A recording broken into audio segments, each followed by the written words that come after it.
All right, ladies and gentlemen, welcome back. We're going to get to it.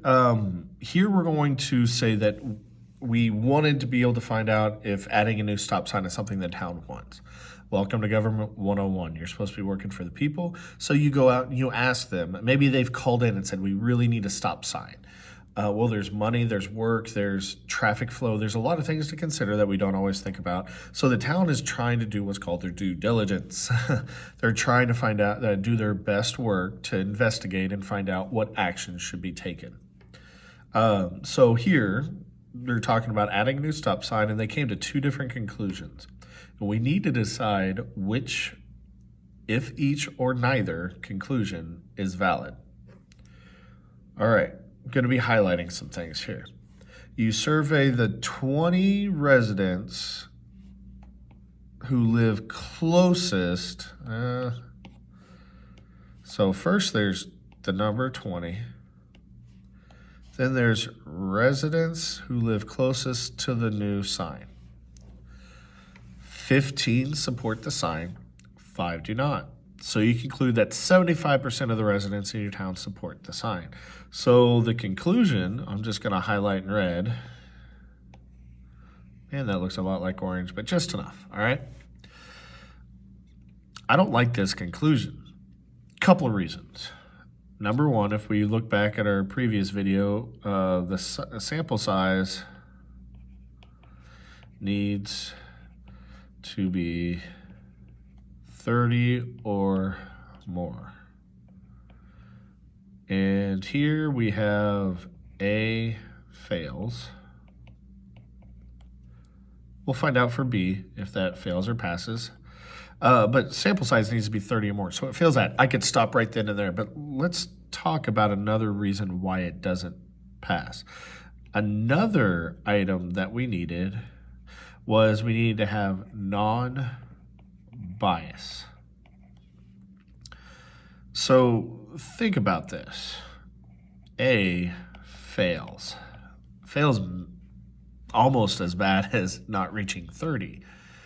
What I mean by that is, look here, residents who live closest to the new sign, they are going to have a bias to wanting it.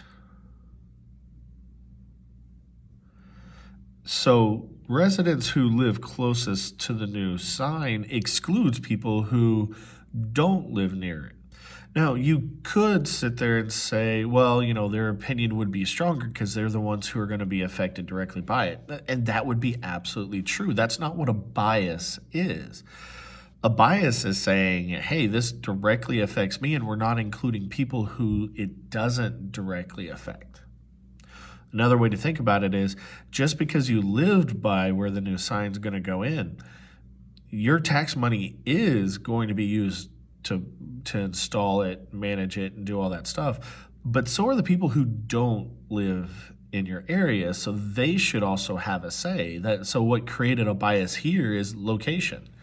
It's going to directly affect you, and we need to know whether or not it directly affects you. We need to know if everyone agrees we should put a stop sign, whether or not. Okay, it doesn't mean you can't be part of the vote. Don't get me wrong. You can be part of the vote, but if you're the only vote, there is a bias there, and it's bad. The last part that we needed was a small group, not everyone, to be asked.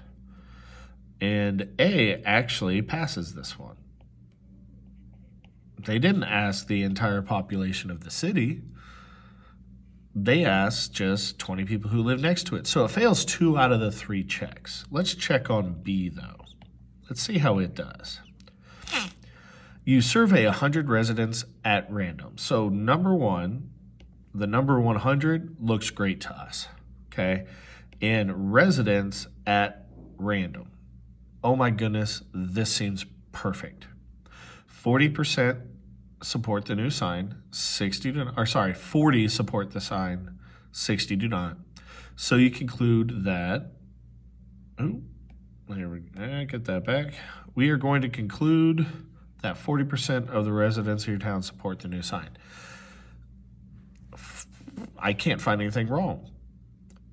Do we have 30 or more? Absolutely. So it passes our minimum. Is there a non-bias? Well, you're asking residents at random. Like, you don't know if they live close to it, if they live far away. It doesn't seem to matter, so there's no bias made. In other words, you're not asking more people of a specific group. It's everyone's included. And B, is it a small group, not everyone? If I could spell everyone correctly, then yeah, we surveyed 100 residents at random. In a town, there's going to be more. This isn't the 1800s. There's going to be more than 100 people, so it passes. So conclusion B is quite valid. You surveyed 100 residents at random. 40 support the new sign, 60 do not. Therefore, you conclude that 40% of the residents, because that's 40 over 100, 0.4 as a percent, move the decimal over twice, 40. 40% of the residents of your town support the new sign. And we have a valid conclusion because these three items, 30 or more, non-bias, and small group, not everyone, are met. A fails because there's not 30 or more. It does have a bias, but it does pass the small group, not everyone. The thing is, you have to pass all three on this checklist to be able to have a valid conclusion. Actually, to have a valid...